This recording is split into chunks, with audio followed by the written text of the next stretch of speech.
আজকে মাহফিলে উপস্থিতি কম্পিটিশন করে আসতো, কি করে? যদি কম্পিটিশন না, প্রয়োজন হলে লটারির মাধ্যমে আজকে মাহফিলে আসতো, যদি আগে জায়গা পাওয়ার জন্য, যদি ধর্মীয় শিক্ষা তার ব্রেইনে থাকতো। আমার নবী, আপনার নবী সরকারে মদিনা, তিনি জানিয়ে দিয়েছেন বন্ধু, আমি পৃথিবীর দন আল্লাহ রাব্বুল আলামিন যাকে ইচ্ছা তাকে দিয়ে থাকেন। কারণ পৃথিবীর দৌলত পেয়ে সবাই খুশি হয়ে যায়, কারণ এটা নিয়ে রং তামাশা করা যায়, গাড়ি কিনা যায়, বাড়ি কিনা যায়, বিঘায় বিঘায় জমি কিনা যায়, ভালো ভালো মানের পোশাক কিনা যায়, বন্ধুদের সাথে উচ্চ মর্যাদা নিয়ে কথা দাঁড়ানো যায়, কথা বলা যায়। সামাজিক প্রেক্ষাপট এমন হয়ে গেছে, একটু পয়সা যদি বেরি হয় আমার মর্যাদাটা একটু সময়ের উপরে থাকে, পৃথিবীর সব কিছু পাওয়া যায় টাকা হলে।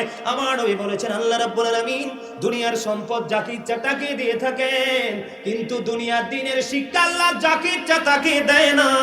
আল্লাহ যাকে অনেক অনেক বেশি ভালোবাসেন তাকেই আল্লাহ রাব্বুল আলামিন দিনের শিক্ষা দিয়ে থাকে।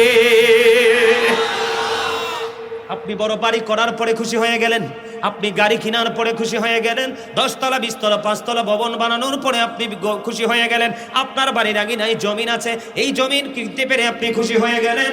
বন্ধু, এটা আপনার চিরস্থায়ী সুখের পয়গাম নয়। চিরস্থায়ী সুখের পয়গাম যদি আপনি নিতে চান, আল্লাহ রাব্বুল আলামিন পবিত্র কালামে হাকিমে বলেছেন ইন্নামা ইয়াখশাল্লাহা মিন ইবাদিহিল উলামা। আল্লাহ বলেছেন পৃথিবীর বুকে আমি যে মানুষ পাঠিয়েছি, পৃথিবীর বুকে আমার যে বান্দাগুলো আছে, এই বান্দাগুলোর মধ্যে সত্যিকারের ভয় যদি আমি আল্লাহকে কেউ করে থাকে, সেটা হলো হক্কানি আলেমরা। আল্লাহ একদিকে বলতেছেন, নবী জানিয়ে দিয়েছেন নবীর কথা সত্য না মিথ্যা। Hazrat Muhammad sallallahu alaihi wasallam was born in Arab country. His father's name was Abdullah. His mother's name was Amina. His father said died before he was born. He lost his mother in his childhood. He was very truthful. তিনি ছিলেন শ্রেষ্ঠ সত্যবাদী। এই জন্য আল্লাহ রাব্বুল আলামিন বলেছে ওয়াকুলু কাউলান সাদীদা। আল্লাহ বলেছেন সে দা রাইট থিং, সত্য কথা বলো, সঠিক কথা বলো। আওয়াজ তুলে বলেন ঠিক না বেঠে? এই জন্য আমি আজকে আলোচনার হেডলাইন দিয়েছি, আলোচনার শিরোনাম করেছি ইয়া আইয়ুহাল্লাযীনা আমানু কু আনফুসাকুম ওয়া আহলিকুম নার। আল্লাহ বলেছেন O believers, save yourself and your families from the fire. Allah বলেছেন তুমি জাহান্নাম থেকে বাঁচো এবং তোমার পরিবারকেও জাহান্নাম থেকে বাঁচাও। আপনি বাঁচতে হলে এবং আপনার পরিবারকে জাহান্নাম থেকে বাঁচাতে হলে তাহলে আপনাকে একটা কাজ করতে হবে, সেই কাজটা হলো আপনাকে দ্বীনের শিক্ষায় শিক্ষিত হতে হবে। ডাক্তার হলে ট্রিটমেন্টের জন্য হসপিটালে, ঠিক কিনা বলেন? বাচ্চাদেরকে স্কুলে পড়াইতে হলে যেতে হবে স্কুলে, বাড়ি বানাইতে হলে ড্রয়িং এর জন্য যেতে হবে ইঞ্জিনিয়ারের কাছে। আপনার এলাকায় বড় ধরনের সমস্যা যদি হয়, আমার পাশে বসে আছে চেয়ারম্যান, চেয়ারম্যানের কাছে যেতে হবে সর্বোচ্চ পাওয়ার। কথা বলেন না কেন?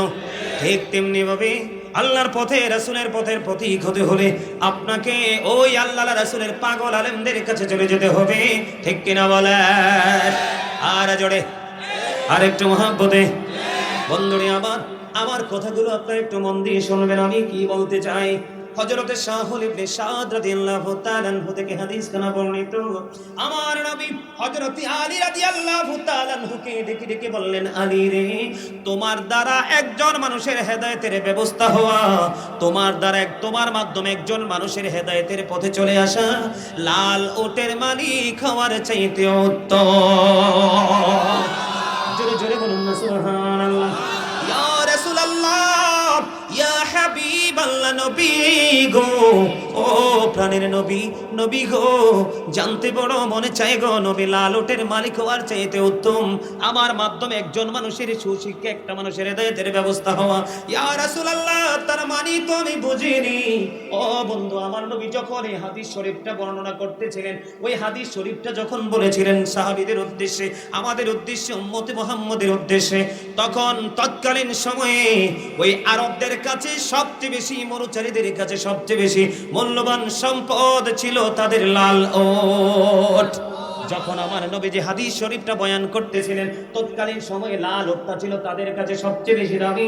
এই জন্য আমার নবী হযরতে আলীকে একটা ডাক দিয়ে বললেন, আলী রে, ও আলী, তোমার মাধ্যমে একটা মানুষের হেদায়েতের ব্যবস্থা হওয়া লাল ওটের মালিক হওয়ার চাইতেও দামি।